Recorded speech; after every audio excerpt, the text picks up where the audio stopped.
Right, conservation of energy, right? Uh, I'm sure you are aware of the law of conservation of energy. It says that energy can neither be created nor destroyed, right? It can only be transferred from one form to another form. In this video, we are going to look at specifically conservation of mechanical energy, right?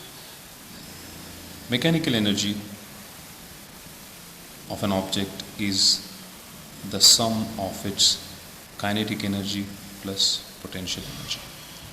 And the law of conservation of mechanical energy says that for an object, the sum of its kinetic and potential energy remains constant. Right? So the mechanical energy, the total energy of the object will remain constant. The only thing that will happen is that there will be change in the kinetic energy and potential energy, but the sum would remain same. In other words, if kinetic energy increases, potential energy would decrease and the sum would remain the same. That is law of conservation of mechanical energy. And we will look at an example. We'll look at a freely falling object and see how law of conservation of mechanical energy is applicable in that particular case. So we are looking at this particular diagram. We have an object at location A. So this is a stone falling downwards, right? The direction of motion is, say, for example, in this particular direction. It's going down towards the ground. It is at location A. This is the starting point. It falls through this height and reaches point C.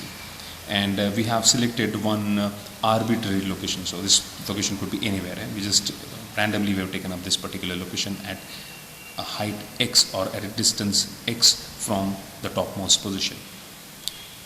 From the ground, this particular position is at a height h and this particular distance is x. So this distance BC turns out to be h minus x. So we have an object freely falling down and we'll see how the kinetic energy and the potential energy, the sum remains constant, and law of conservation of mechanical energy is followed in this particular case. So let us begin with location A. So I'll start over here with location A. If I look at location A, the initial velocity u is 0 because it will start with 0 velocity and it will accelerate. Its velocity will keep on increasing. So initial velocity is 0. Right? So the kinetic energy possessed over here will be 0. So kinetic energy is 0 because the velocity is over here. Kinetic energy is the energy possessed due to motion and velocity is 0. So kinetic energy is 0. What about potential energy? The object is at height h from the reference, right? The object is at height h from the reference.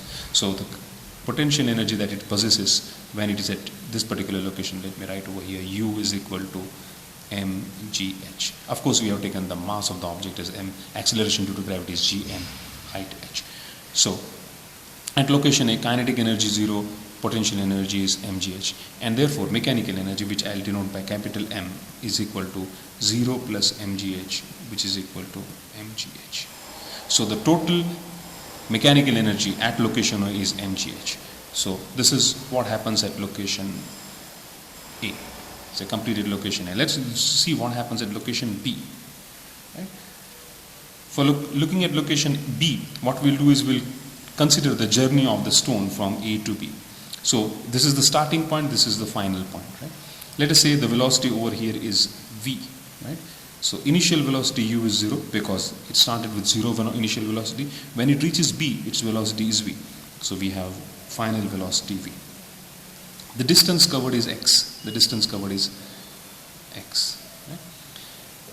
Now, let us look at kinetic energy first. Right? Kinetic energy is equal to half m. The velocity at b is v, so half m v square. Right? Kinetic energy is half m v square. Now,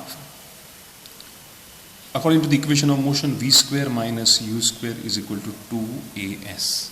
Right? If I use this equation for the journey AB, I'll get v square minus 0 because initial velocity is 0 is equal to 2 into acceleration in this case is g and distance covered is x. Right? Because we are considering journey AB. So distance covered is x. Therefore, v square is equal to 2gx.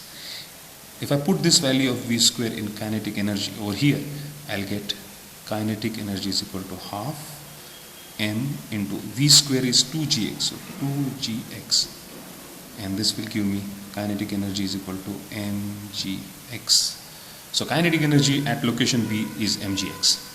Okay. What about potential energy? Potential energy, we know general formula is mgh, right? So for this particular object, when it is at location B, right? Location B, mass is m, g is g. What is its height from the ground level? Please note that for calculating potential energy, you have to take height from the reference level. So what is this particular height from C to B? That height is h minus x, right? That height is h minus x. So I'll get potential energy is h minus x, and that is mgh minus mgx. So kinetic energy is mgx, potential energy is mgh minus mgx. So if I take mechanical energy, it is the sum of kinetic plus potential energy. So I'll get mgx, which is kinetic energy, plus potential energy is mgh minus mgx. As you can very clearly see, mgx and mgx will cancel out and we'll get total energy as mgh. So at location B, the total energy, the total mechanical energy is mgh. So we have found out that the total mechanical energy at A is mgh, even at location B is mgh. Right? Let us look at the final location, that is C. Let's see what happens in case of C. So look at when the object is at C. Again, we will consider the journey not BC, but for sake of convenience, we'll consider journey AC. That is, we'll look at the journey from A to C. Right? So for AC, initial velocity u is 0. Right? Let us again say that when it reaches C, right, when it is just about to hit the ground, its final velocity is again v. Of course, this v will be different from this particular v, but just we are using the symbol v over here. This will be the final velocity just when it is about to hit the ground. So the final velocity is v. So the kinetic energy over here, the kinetic energy when it is about to hit the ground will be k is equal to half mv square. Right? And we know that v square minus u square is equal to 2as. Right? V square minus initial velocity is 0, so I get 0. I get 0 over here and is equal to 2 into g into s. What is the distance it has covered? If I look at this particular, the distance covered is, it started from A and has reached C. So the distance it has covered is h. So I'll get 2gh. Right? V square minus 0. And therefore V square is equal to 2gh. Again, I do the same thing. I take this value of V and put it over here. So I'll get kinetic energy as half m. V square is 2gh. 2 will get cancelled, and so I'll get kinetic energy. Kinetic energy is equal to mgh. So when it reaches location C, its kinetic energy is mgh. Okay. What about potential energy? Potential energy is U is equal to mgh. What is the height of this object when it is at location C from the ground? It is 0. So potential energy will turn out to be mg into 0, which is 0.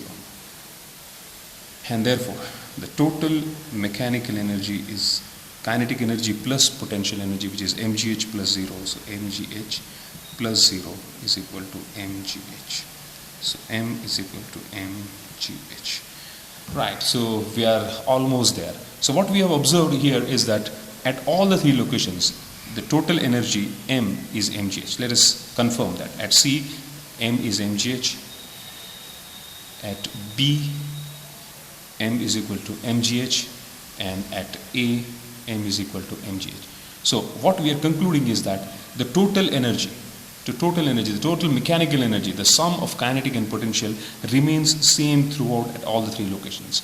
The only difference that happens is that as it goes down, its velocity increases, and thereby its kinetic energy increases, and since it is coming closer and closer to the ground, its distance from the ground decreases and its potential energy decreases. So what we are seeing is as we go down